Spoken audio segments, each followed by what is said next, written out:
সেখানকার মানুষের সঙ্গে কথা বলে জানার চেষ্টা করেছিলাম যে পালামোতে আর কোথায় কোথায় কী সমস্যা হচ্ছে। কারণ ওই এলাকার আরও কিছু মানুষ ওই পালামোর বিশ্রামপুর এলাকায় থাকে। তাদের মধ্যে একজন বললো যে ওখানটায় আমাদের কাছে মাঝে মাঝে ওই আধার কার্ড চাওয়া হয়, তোমরা কি বাংলাদেশি বলে আমাদেরকে প্রশ্ন করা হয়।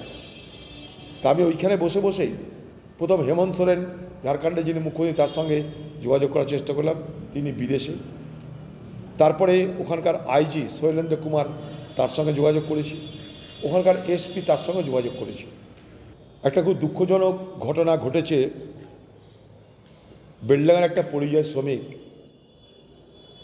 মহেশপুর এলাকার, গত কয়েক মাস ধরে সে ঝাড়খণ্ডের পালামো জেলার বিশ্রামপুর এলাকায় ফেরিওয়ালার কাজ করত, বিশেষ করে স্ল্যাব সংগ্রহ করত, ফেরিওয়ালার ব্যবসা করত। গরিব মানুষ, রুটির জন্য বাইরের রাজ্যে পাড়ি দিতে হয়েছে। পরশুদিন তার নাকি মৃত্যু হয়, তাকে ঝুলন্ত অবস্থায় পাওয়া যায়। পালামোর বিশ্রামপুর এলাকার চন্দ্রবংশী বলে একটা বস্তি আছে, সেইখানে তাকে এইভাবে মৃতদেহ পাওয়া যায়। গতকাল তাকে নিয়ে আসা হয়েছে। সে পরিযায়ী শ্রমিক, স্বাভাবিকভাবেই মৃত্যুর কারণ কি আমাদের জানা খুব জরুরি। তাই সেই গ্রামে ছুটে গেছিলাম।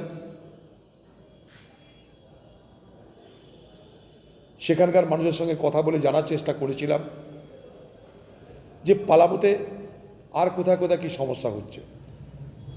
কারণ ওই এলাকার আরও কিছু মানুষ ওই পালামোর বিশ্রামপুর এলাকায় থাকে। তাদের মধ্যে একজন বললো যে ওখানটায় আমাদের কাছে মাঝে মাঝে ওই আধার কার্ড চাওয়া হয়, তোমরা কি বাংলাদেশি বলে আমাদেরকে প্রশ্ন করা হয়। তা আমি ওইখানে বসে বসেই প্রথম হেমন্ত সোরেন, ঝাড়খণ্ডের যিনি মুখ্যমন্ত্রী, তার সঙ্গে যোগাযোগ করার চেষ্টা করলাম, তিনি বিদেশে।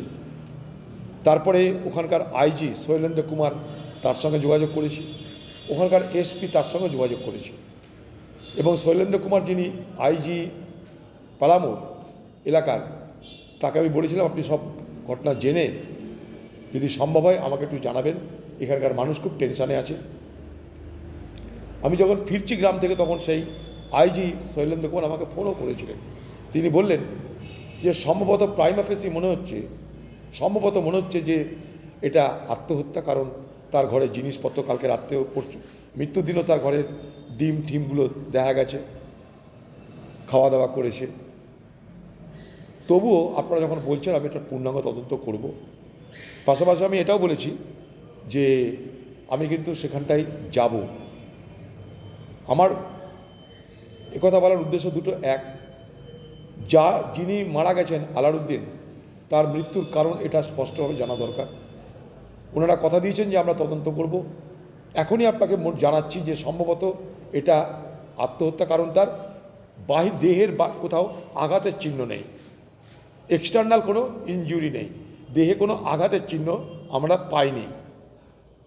তাই সম্ভবত এটা আত্মহত্যা। এক। 2 নম্বর, আমার আরেকটা উদ্দেশ্য হচ্ছে আগামী দিনে যেন এখানকার পরিযায়ী শ্রমিক যারা ঝাড়খণ্ড বা পালামোর যে সমস্ত এলাকায় ফেরি করে বা কাজ করে রোজগার করে, তাদের জীবনে যেন কোনো রকম বিপদ না নেমে আসে, তারা যেন নিশ্চিতে নিরাপদে সেখানে কারবার করতে পারে, রোজগার করতে পারে, সেই বিষয়টাকে সুনিশ্চিত করা। তার জন্য আমি নিজেও সেই পালামো বিশ্রামপুরে আমি যাওয়ার সিদ্ধান্ত নিয়েছি। খুব তাড়াতাড়ি আমি যাব। সেখানে আমাদের পার্টির যারা নেতা, তাদের সাথে যোগাযোগ করে আমরা তাদেরকে সেই এলাকায় পাঠিয়েছি।